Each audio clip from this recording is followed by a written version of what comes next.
Yo, what's good, Pack Nation? Hey, how we feeling about this dub? Give y'all a few minutes to get in here, but I'm not gonna lie.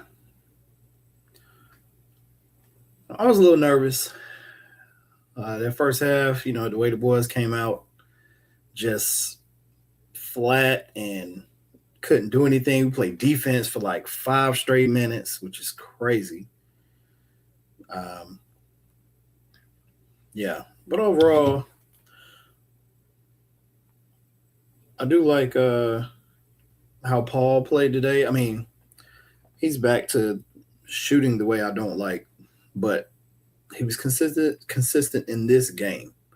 Okay, so him getting that lift, and I just don't like it. But hey, he hit today, so I'm not gonna complain about that. Jack, seems like a game we should have lost. You know what? We definitely would have lost this game normally, right? It would have been our state stuff that pops up, not be able to beat the press, miss free throws, the whole nine, right? Definitely that type of game. But the good thing is, I don't feel that with this team. Like, if we're in a close game, I don't feel like we're gonna throw it away, right? I mean, we can still end up losing, like Kansas or whatnot, but you just end up getting beat. I don't feel like we beat ourselves, which that's a good thing. Um, Definitely feel much better about this team with that. Let's look at these stats, man. Let's see, like, because our boy Williams stunk it up. I know his plus minus is going to be terrible. Like, I can't wait to hear about that. Um, but we did let this guy just rebound all over us. Sulipa or whatever. Yeah, I don't know. I don't know why he was getting. He's not even that big. He ain't have muscles. Like, he was just out working everybody on the court. Like, they had one. He came from the 3-point line to get an offensive rebound, and Musa was, before he could even put a butt on him, he was at the rim. Like, this dude. Hey, if you want to transfer and go somewhere where you can win, Salipo or whatever your name is, come on down to North Carolina, because you're not gonna win up there at Pitt. You're just up there going through the routine. So as I look at the box score, I mean, Copeland definitely did his thing today, right? He only had 3 turnovers, 9 assists. We'll take that. 6 for 11 from the floor, 20 points. Hey, works for me. Paul gave us 5 3 balls, 5 for 9, over 50%. Okay. Lubin did what he always does, consistent. Gave us 17 points, 12 boards. He tried to help us on the boards, even though we got dominated on the boards. Because coach, man, he did end up playing Musa and Lubin together. And of course, one of them got in foul trouble. Now, I don't know if y'all heard, but on his radio show, I asked about, the lineup that he says he needs to play more. He said reason he hasn't played it is because Abube has been hurt. Well, Abube's healthy now. He still didn't get in the game. He played the lineup, but he could have spelled one of them and definitely helped on the boards. I mean, he could at least leaned on the big dude in the middle. Corin was killing us too. Fortunately, he got in foul trouble, but I mean, we made this way harder than it need to be, not utilizing our bigs correctly, right? Like, we're just, doing I don't even know. It's like a putting a Band-Aid on it type job. Like, it's bad. I don't know what the holdup is. And I mean, Abube must be really, really bad in practice. He must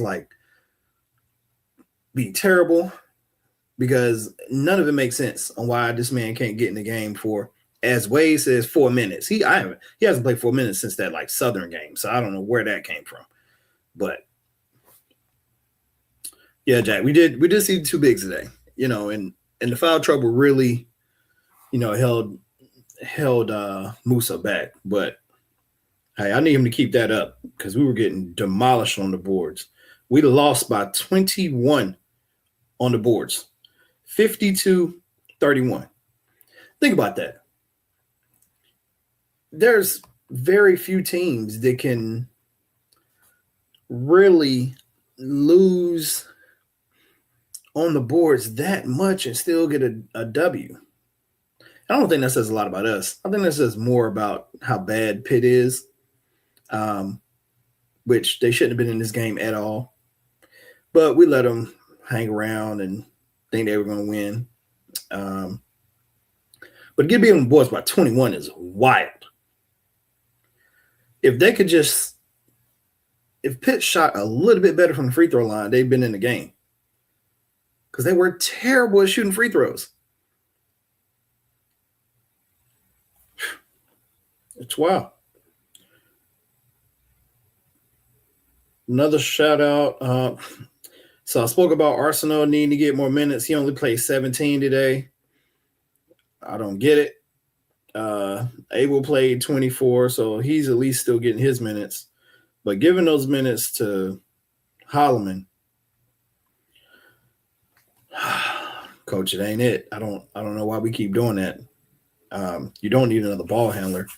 Arsenal just gives you so much more compared to Holloman. But whatever.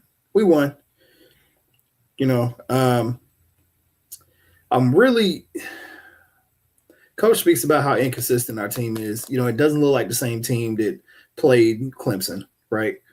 And, I get it. But the fact that we were able to go on the road and still pull this out, and we played phenomenal defense to start the game, right? And we still pulled that out. I feel good about that. Now, no, we are not consistent in like our energy and how we start the game, but the fact that you can pull this out is enough for me to not even talk about consistency. Okay. Pat, Trey at the beginning of the game getting abused, multiple backcourt turnovers from the jump is brutal. Only playable if he's hitting shots because of liability on D. I agree.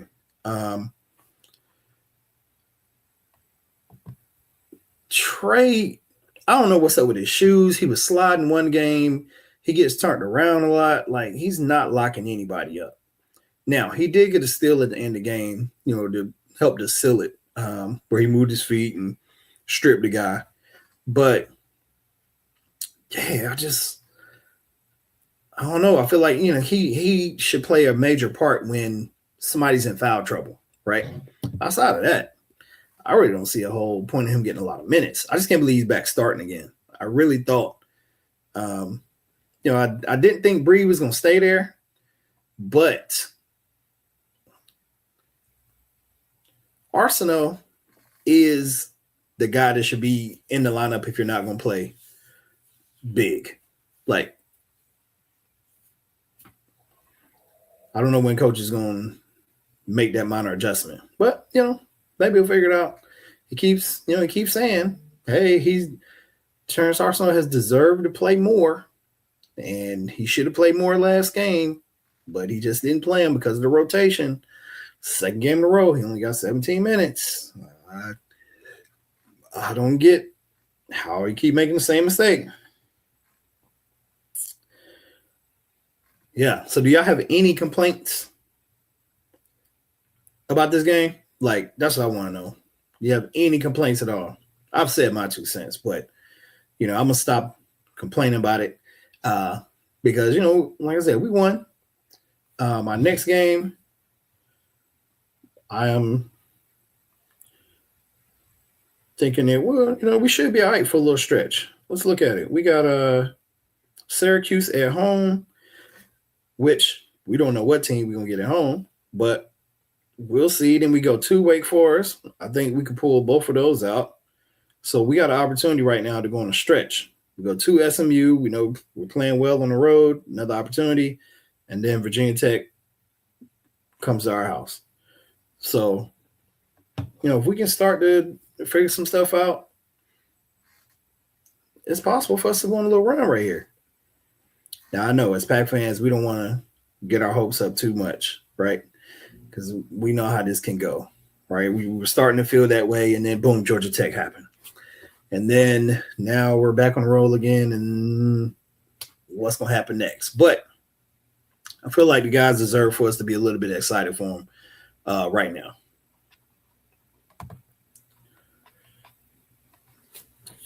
Slow offensive start scares me. I don't know if we shoot. I don't know if we shoot reliably enough to be able to expect to overcome big early deficits again, against good teams. Yo, you're right. Like, I don't know why the start was so bad. The problem is we didn't even really get a shot off for like 3 minutes. So, I mean, I didn't feel bad about the start as I would as if we were missing a whole lot of shots. It was like we played defense for a cool 3 to 5 minutes because we couldn't rebound. Like, we couldn't get on the boards. They was just continuously getting the ball back. Like, yeah, I don't know. We definitely know if we had started like that against any decent team in the ACC, we probably would have got blown out. Or we definitely would have lost the game because it would have been a huge hole.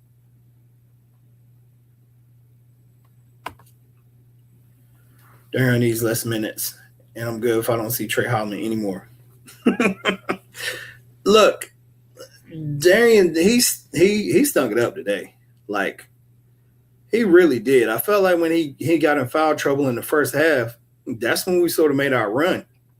And, yeah, he can hit. He was a little clutch at the end, but today was not one of those games where Wade needs to snap at somebody for asking, are you concerned? Because he didn't play that well at all. He turned the ball over in some crucial spots.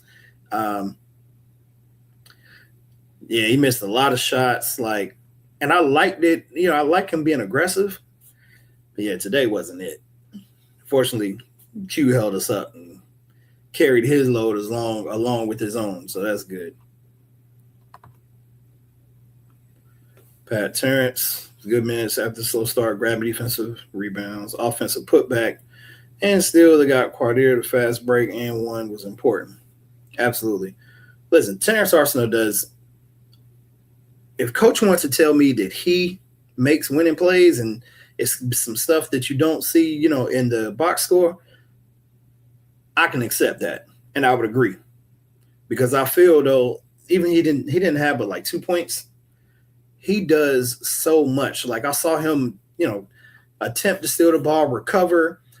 If someone is missing their guy, he can cover that guy, allow them time to get back. Like, he changes if you have a mismatch where the small guard gets caught on a big, he did that today where he's like, oh, let me come get your guy. You go out and get mine.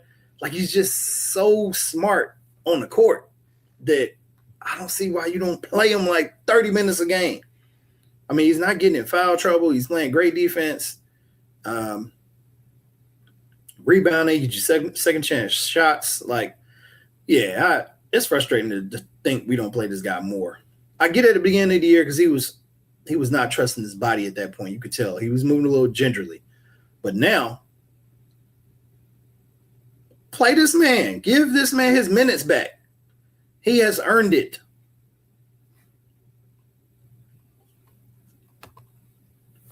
TA's all over the place.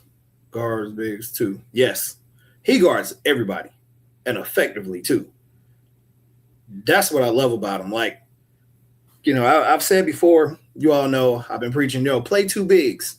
But I don't like playing two bigs. I just feel like with the lineups that coach puts in, he needs two bigs. For me, I'd much rather have a bunch of guys that are 6'7", 6'9", that could do everything, right? All of them can rebound. They can shoot.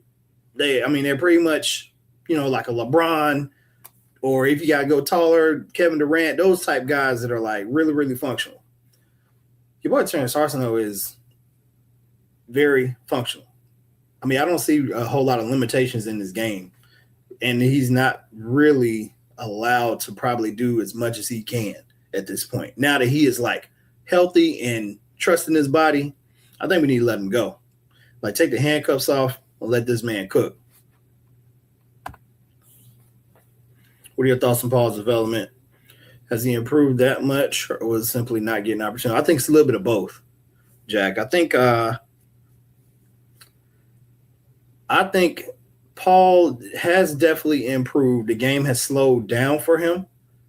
You could tell that he's better on defense, obviously, because that held him back a little bit last year. But I also think there was some opportunity, some huge opportunity there towards the end of the year. And we saw against Wake Forest where he broke out for 20, that he could have played in a whole lot of more games than what he did.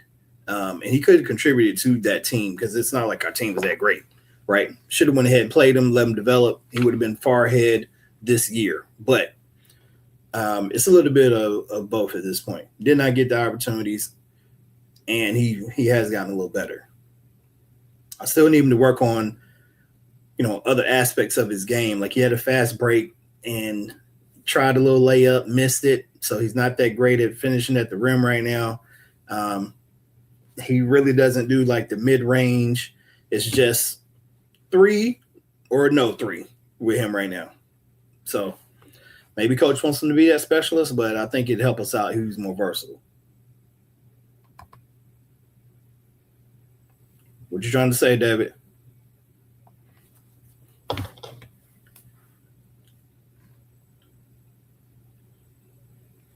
Let me see about Paul's stats today. I think all of his points were from the three, if I'm not mistaken. Yep. 5. I mean, he took some other shots, but he went 5 for 9, 15 points. So that's pretty much what we're going to get right now with him.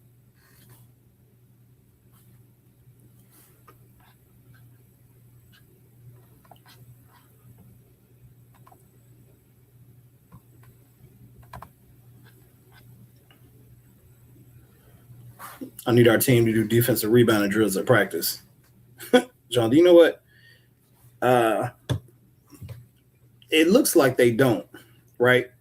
Even when the two big lineup was in there, they were still getting beasted on the boards. And I'm like, is it the hands that they can't go get the ball, or they don't know how to box out, find the body? Like, I can't figure out why rebounding is so difficult for them. And it may be the fact that, we switch everything. So a lot of times it puts our big out on the perimeter, and our guards are just down there watching the ball and not really boxing out themselves.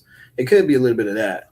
But yeah, I think if you have to switch, if you're going to switch everything, everybody has to be decent at boxing out so that you can be a better rebounding team.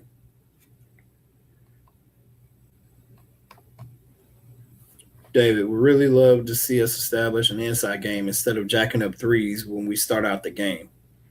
I agree. I don't know how likely that is, though. I would say, y'all let me know what you think. Our first go-to option is Williams, right? You try to get him off early. Then it's McNeil. That's two guys that are not going to go inside. They're going to be, Williams will back somebody down if he gets the right matchup, but he's probably taking a quick three. McNeil, we know, is going to take a three. After that, you probably got Copeland. He's going to drive, but he's probably going to end up passing it. Who knows? And then Lubin. So maybe that's why it ends up being like we take so long to establish a presence inside. I don't know.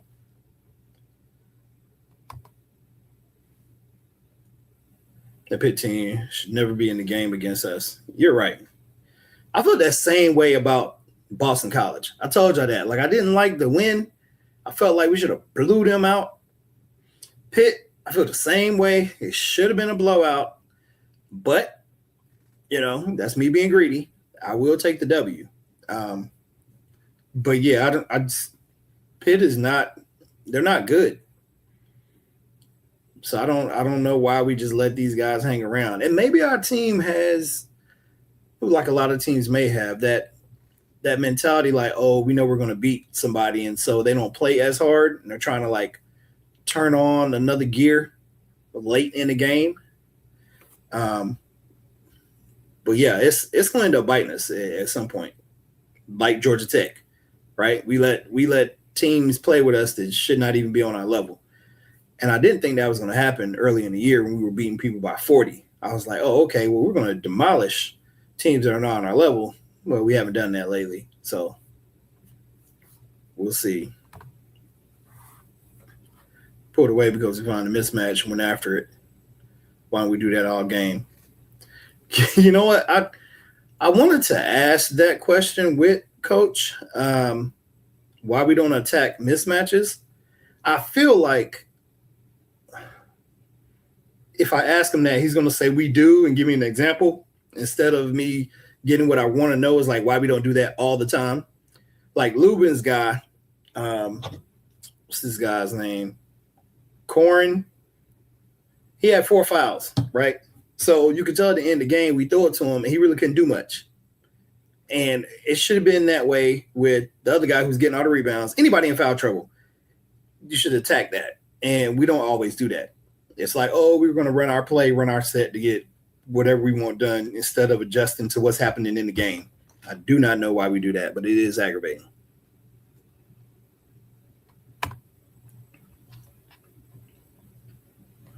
So I don't know if you all did listen to the radio show that he had. I tried to ask you questions. It seems that there were a lot of questions that need to be asked, so I only got 2. I did ask about Arsenal's playing time, and I asked about, the metrics. What does it say, about the best lineup that needs to be utilized? All my questions, of course, were not asked because there were just too many. But he did address Arsenal needing to play more. And again, in this game, did not do it. And he did address the lineup, and the reason that it didn't happen is because Abube has been hurt. And Abube is healthy, and he didn't play this game either. So these are examples of stuff that I'm like, it's coach speak, right? Coach says, he's great with the interview and the questions. He has his response ready, and it is what it is. Now, I will give him credit for it. He did finally play the 2 bigs because I keep asking about it. If you're not aware, I'm Coach Gary when they're talking about these questions. But I still need to see Abube get in the game. Like, I'm going to keep complaining about that until it happens. Because the little glimpse we've seen of this guy, just imagine, like, Carolina won today, okay? They beat Virginia on the road. And they beat Virginia with Caleb because he's, dominating for them. We're not going to be able to really compete in that game if we don't play big. I don't care what type of small ball he thinks is going to work. You're going to have to match the physicality, and Abube can do it. Let him foul somebody real hard. Like, I don't understand why we just can't have him leaning on people, wearing them down. Like, there's so much he could do. I just don't think he's that much of a liability not to play. So you will continue to hear me harp about that.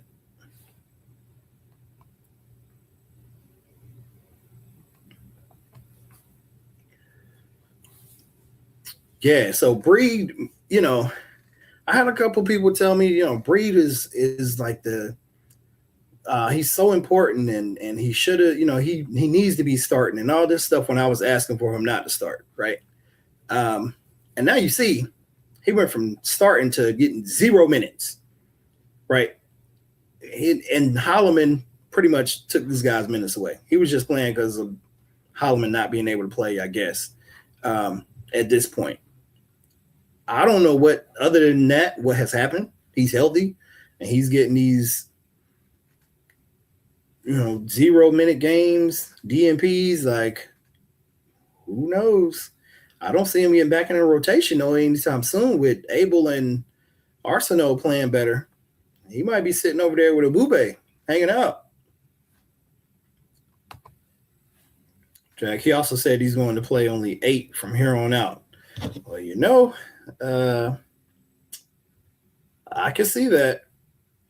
I mean, he's got his 8 today. 11 minutes for Musa. It's going to have to be 8.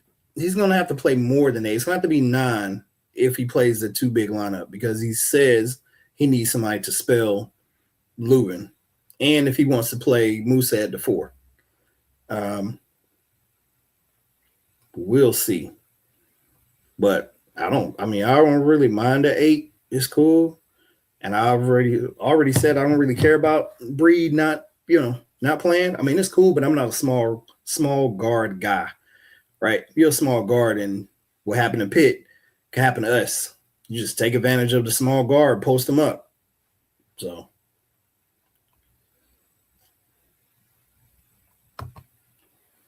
David, this team plays in quicksand. We tend to leave our footprint in the mud.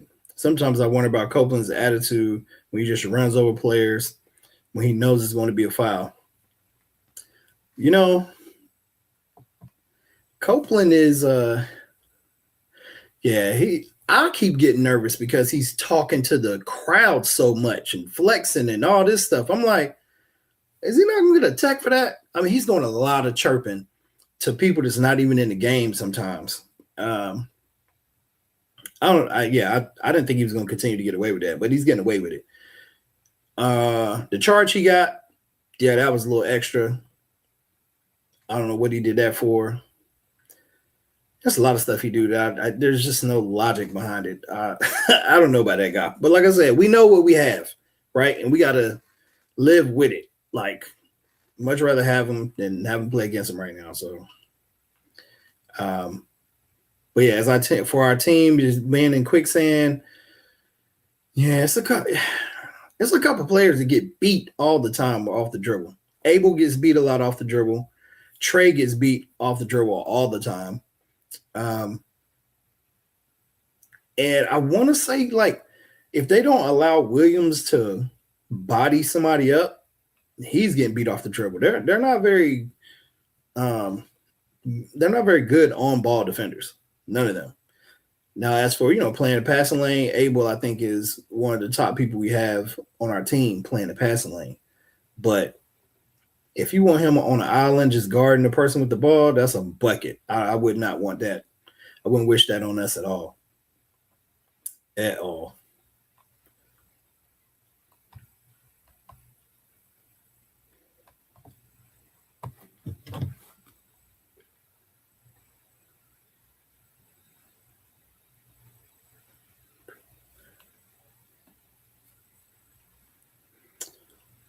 So look, I'm gonna cut this live short. I will have another video for you all and some pre-show stuff of our next game. But I want to know what questions you all still have. I'm going to the radio show. I'm going to ask each week until we get our stuff answered. I am going to give them props for at least trying to line up for a little bit. But things that haven't happened, I still want to know, and I still want to know your questions so we can, get our voice heard a little bit.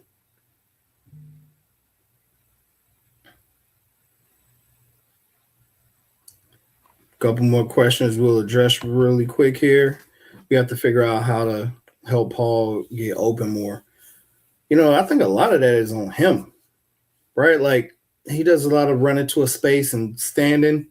I think if he did a better job of setting up the guy that's guarding him to run into a pick and coming off picks a little bit tighter, he'll probably get a little bit more space.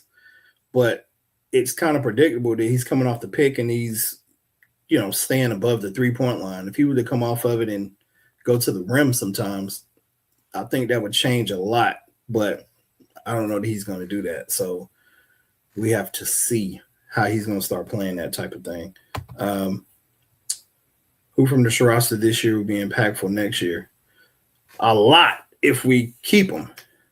If Abel stays, Paul stays, they're going to be like big time. I think. Well, Arsenal's a senior, right? I don't know if he has another year of eligibility left, but if he does, he would definitely be one.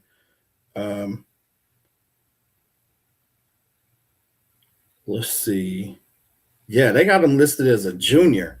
So if Arsenal has another year left, I can see another year of being healthy, right? Next year, he'd really, really, really be impactful.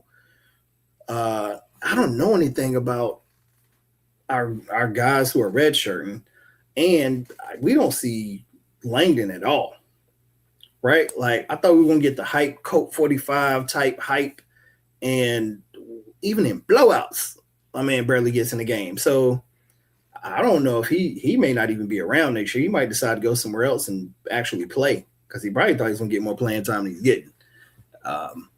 I definitely thought we would see him a little bit, but we don't see him at all either. I think Jerry Ding is also another guy, which until he learns how to rebound, he's not gonna see the floor. I don't know what I don't know what his problem is, but he's sitting over there with Breed and Bube, and he's gonna stay over there. I would tell you Wilkins. I think Wilkins is gonna mess around and be decent. If we can keep him, and he actually plays next year for us, I think he's gonna be pretty decent and a surprise for a lot of people. I hope they're gonna try to play him at the 5 because he's, small for a center in ACC. But if he's a power forward, I can see it even, he could be formidable. No, TA can come back. Okay. Yeah, that's what I'm seeing. That's big. That would be the most exciting piece for me because of everything that he can do and the way he can affect the game. He's not one-dimensional. So that would be my ideal guy before knowing about anybody that we get in the portal, right? So hopefully we make that happen. But I'm going to head out of here, guys. I appreciate you all chiming in. Like always, please like, subscribe, share. Let's get all our people on here and, let's find out what people really thinking. I know it's big about the Slobber and Wolf logo right now. Trying to keep my eye on it, see if I find out anything that's moving with that. But as of right now, I haven't heard anything. You all let me know what you're hearing. Put it in the comments, and we'll talk about that on a live coming up. As always, go Pack. Talk to y'all later.